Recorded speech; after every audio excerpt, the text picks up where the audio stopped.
ট্রেডিংয়ের দুনিয়ায় আপনার আসল যুদ্ধ কিন্তু কোনো চার্ট বা বাজারের সাথে না। সেই যুদ্ধটা হয় আপনার নিজের মনের ভেতরেই।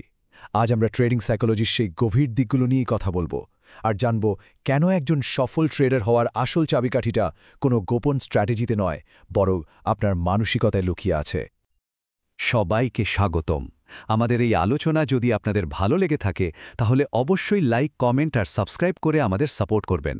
আর হ্যাঁ, বাজারের লেটেস্ট আপডেটগুলো পেতে আমাদের হোয়াটসঅ্যাপ গ্রুপেও জয়েন করতে পারেন। আপনাদের এই সাপোর্টটাই কিন্তু আমাদের জন্য সবচেয়ে বড় অনুপ্রেরণা। চলুন ব্যাপারটা বুঝতে একটা সহজ উদাহরণ দিই, ক্রিকেট দিয়ে। ধরুন টি-20 ম্যাচ, যেখানে প্রতিটা বলে খুব দ্রুত সিদ্ধান্ত নিতে হয় আর একটা ভুল শটের ঝুঁকিও অনেক বেশি থাকে। আবার অন্যদিকে আছে টেস্ট ম্যাচ, যেখানে ভাবার জন্য, পরিস্থিতি বোঝার জন্য অনেক সময় পাওয়া যায়। ট্রেডিং জিনিসটাও অনেকটা ওই টি-20 ম্যাচের মতোই, মানে অল্প সময়ে প্রচণ্ড চাপের মধ্যে আপনাকে সিদ্ধান্ত নিতে হয়, আর ঠিক এই জায়গাতেই কিন্তু ভুল হওয়ার সম্ভাবনাটা সবচেয়ে বেশি থাকে। আচ্ছা, একটা প্রশ্ন কিন্তু প্রায়ই আমাদের সবার মাথায় আসে, তাই না? যে স্ট্র্যাটেজিটা পেপারে বা ব্যাকটেস্টিং করার সময় দারুণ লাভজনক মনে হচ্ছিল, সেটাই লাইভ মার্কেটে গিয়ে কেন আর কাজ করে না? আসলে উত্তরটা কিন্তু স্ট্র্যাটেজিতে নেই, লুকিয়ে আছে আমাদের নিজেদের মনে। আসল সমস্যা হলো আমাদের কিছু মানসিক দুর্বলতা, যেগুলো আমাদের সঠিক সময়ে সঠিক সিদ্ধান্ত নিতেই দেয় না। তাহলে বোঝাই যাচ্ছে ট্রেডিংয়ের আসল চ্যালেঞ্জটা হলো নিজের মনকে কন্ট্রোল করা। চলুন এখন আমরা সেই 5টা প্রধান মানসিক ফাঁদ নিয়ে কথা বলি, যেগুলোর কারণে বেশিরভাগ ট্রেডারই দিনের পর দিন টাকা হারান। আমাদের লিস্টের প্রথম আর সম্ভবত সবচেয়ে কমন যে ফাঁদটা, সেটার নাম হলো ফোমো বা ফিয়ার অফ মিসিং আউট, মানে সোজা কথায় সুযোগটা হাতছাড়া হয়ে যাওয়ার ভয়। ফোমো হলো ওই তীব্র মানসিক চাপটা, যখন আপনি দেখেন একটা স্টকের দাম হু হু করে বাড়ছে আর আপনার মনে হয়, আরে আমি যদি এখন এটা না কিনি তাহলে তো বিশাল একটা লাভ মিস করে যাব। আর এই ভয় থেকেই যে আবেগী সিদ্ধান্তটা আসে, সেটাই কিন্তু বেশিরভাগ ক্ষতির মূল কারণ হয়ে দাঁড়ায়। ধরুন আপনি 100 টাকায় একটা ভালো স্টক কেনার কথা ভাবলেন। আপনার টার্গেট 120 টাকা আর স্টপ লস 90 টাকা। তার মানে আপনার ঝুঁকি এখানে 10 টাকা আর লাভের সম্ভাবনা 20 টাকা। চমৎকার একটা 1:2 রিস্ক রিওয়ার্ড রেশিও, তাই না? কিন্তু আপনি একটু ইতস্তত করলেন আর স্টকটার দাম বেড়ে 110 টাকা হয়ে গেল। এখন ফোমোর কারণে আপনি তাড়াহুড়ো করে 110 টাকাতেই কিনে ফেললেন, কিন্তু আপনার টার্গেট তো সেই 120 টাকাই। তাহলে এখন কি হলো? আপনার ঝুঁকি হয়ে গেল 20 টাকা আর লাভের সম্ভাবনা মাত্র 10 টাকা। দেখুন মুহূর্তের মধ্যে একটা দারুণ ট্রেড কিভাবে একটা বাজে ট্রেডে পরিণত হলো। এবার আসি আমাদের দ্বিতীয় মানসিক দুর্বলতার কথায়, আর সেটা হলো অতিরিক্ত আত্মবিশ্বাস। বিশেষ করে পরপর কয়েকটা ট্রেডে লাভ করার পর এই ফাঁদে পা দেওয়ার সম্ভাবনা অনেক বেড়ে যায়। অতিরিক্ত আত্মবিশ্বাস মানে হলো নিজের ক্ষমতা বা তথ্যের ওপর প্রয়োজনের চেয়ে অনেক বেশি ভরসা করা। এর ফলে কি হয়? ট্রেডাররা ঠিকমতো রিসার্চ না করেই অনেক বড় ঝুঁকি নিয়ে ফেলে। একটা কথা মনে রাখা খুব জরুরি, আত্মবিশ্বাস আর অতিরিক্ত আত্মবিশ্বাসের মধ্যে পার্থক্যটা খুব সামান্য মনে হলেও এর ফলাফল কিন্তু মারাত্মক হতে পারে। এই পার্থক্যটা বোঝা কিন্তু খুবই জরুরি। দেখুন, আত্মবিশ্বাসের সাথে ট্রেড করা মানে হল আপনি গভীর রিসার্চ আর একটা সলিড প্ল্যানের উপর ভিত্তি করে সিদ্ধান্ত নিচ্ছেন। আর অন্যদিকে অতিরিক্ত আত্মবিশ্বাসের বশে ট্রেড করা মানে হল শুধু অনুমানের উপর ভরসা করে কোনো রকম প্রস্তুতি ছাড়াই বাজারে ঝাঁপিয়ে পড়া, যেমনটা অনেকেই বাজার খোলার সাথে সাথেই করে ফেলেন, কোনো অ্যানালিসিস ছাড়াই। আমাদের তৃতীয় মনস্তাত্ত্বিক বাধাটা হল লস অ্যাভার্শন বা ক্ষতির প্রতি আমাদের তীব্র ভয়।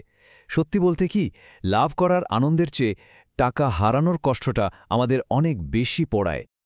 সাইকোলজিস্টরা বলেন একটা নির্দিষ্ট পরিমাণ টাকা লাভ করলে আমাদের যে আনন্দ হয়, ঠিক সেই একই পরিমাণ টাকা হারালে আমাদের কষ্ট হয় তার প্রায় দ্বিগুণ। আর এই মানসিকতাই কিন্তু আমাদের অনেক অযৌক্তিক ট্রেডিং সিদ্ধান্ত নিতে বাধ্য করে। এই কথাটা বিষয়টাকে খুব ভালোভাবে তুলে ধরে। 1000 টাকা জেতার আনন্দে যতটা ভালো লাগে, 1000 টাকা হারানোর কষ্টটা তার চেয়ে অনেক বেশি। আর এই কারণে ট্রেডাররা কি করে? লসে থাকা শেয়ারগুলো ধরে বসে থাকে, এই আশায় যে দাম হয়তো আবার বাড়বে। কিন্তু অল্প লাভে থাকা শেয়ারগুলো খুব তাড়াতাড়ি বিক্রি করে দেয়, এই ভয়ে যে এই লাভটুকুও না আবার হারিয়ে যায়। চলুন এবার আমরা শেষ দুটো মানসিক দুর্বলতা নিয়ে কথা বলি, যেগুলো আবার একে অপরের সাথে বেশ জড়িত। এগুলো হলো অ্যাঙ্করিং বায়াস এবং হার্ড মেন্টালিটি। অ্যাঙ্কারিং বায়াস মানে হলো কোনো একটা তথ্যের ওপর আমরা এতটাই নির্ভরশীল হয়ে পড়ি যে সেটাই আমাদের সব সিদ্ধান্তের কেন্দ্রবিন্দু হয়ে যায়। ট্রেডিংয়ের ক্ষেত্রে এটা সাধারণত কোনো একটা স্টকের আগের দাম হতে পারে, যা আমাদের বর্তমান সিদ্ধান্তকে ভুল পথে চালিত করে। ধরুন আপনি একটা স্টককে কিছুদিন আগে ১০০ টাকায় দেখেছিলেন। এই ১০০ টাকার সংখ্যাটা আপনার মাথায় একটা অ্যাঙ্কার বা নোঙরের মতো গেঁথে গেল।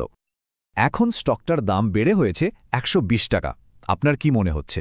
সম্ভবত আপনার মনে হবে, আরে স্টকটা তো এখন দামি হয়ে গেছে। কিন্তু কেন এমন মনে হচ্ছে? কারণ আপনার মন অবচেতনভাবে ওই ১০০ টাকার অ্যাঙ্করের সাথেই তুলনা করছে। আপনি কিন্তু কোম্পানির ভবিষ্যৎ সম্ভাবনা বা এর আসল মূল্য নিয়ে ভাবছেন না, শুধু আগের দামের ভিত্তিতেই একটা সিদ্ধান্ত নিয়ে ফেলছেন। আর আমাদের লিস্টের পঞ্চম দুর্বলতাটা হল হার্ড মেন্টালিটি, বা সোজা বাংলায় ভেড়ার পালের মতো আচরণ। মানে নিজের রিসার্চ বা অ্যানালাইসিসকে গুরুত্ব না দিয়ে সবাই যা করছে সেটাই চোখ বন্ধ করে তাড়া করার প্রবণতা। যেমন কোনো একটা নতুন আইপিও এলে কোনো কিছু না জেনেই সবাই মিলে সেটার দিকে ঝাঁপিয়ে পড়া।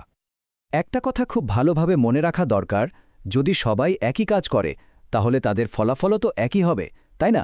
আর শেয়ার বাজারে সাধারণের ভিড়টা কিন্তু দীর্ঘমেয়াদে খুব কমই লাভজনক হয়। আপনি যদি অন্যদের চেয়ে ভালো ফল করতে চান তাহলে আপনাকে অবশ্যই ওই ভিড়ের মানসিকতা থেকে বেরিয়ে এসে নিজের পথে চলতে হবে। তাহলে এত আলোচনার পর প্রশ্ন হল, লাভজনক ট্রেডার হওয়ার আসল পথটা কি?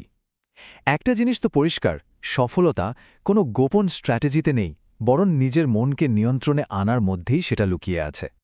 আসুন এক নজরে আরেকবার দেখে নিই সেই ৫টা মানসিক বাধা যা আমাদের পার করতে হবে। ১. সুযোগ হাতছাড়া হওয়ার ভয় বা FOMO। ২. অতিরিক্ত আত্মবিশ্বাস। ৩. ক্ষতির প্রতি তীব্র ভয় বা লস অ্যাভার্শন। ৪. অ্যাঙ্করিং, মানে একটা তথ্যের ওপর আটকে থাকা। আর ৫. হার্ড মেন্টালিটি বা ভিড়ের পেছনে ছোটা।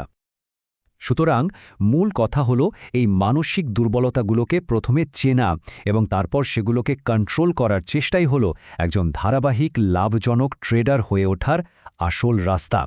এর জন্য দরকার হবে মানসিক শৃঙ্খলা আর গভীর আত্মসচেতনতা।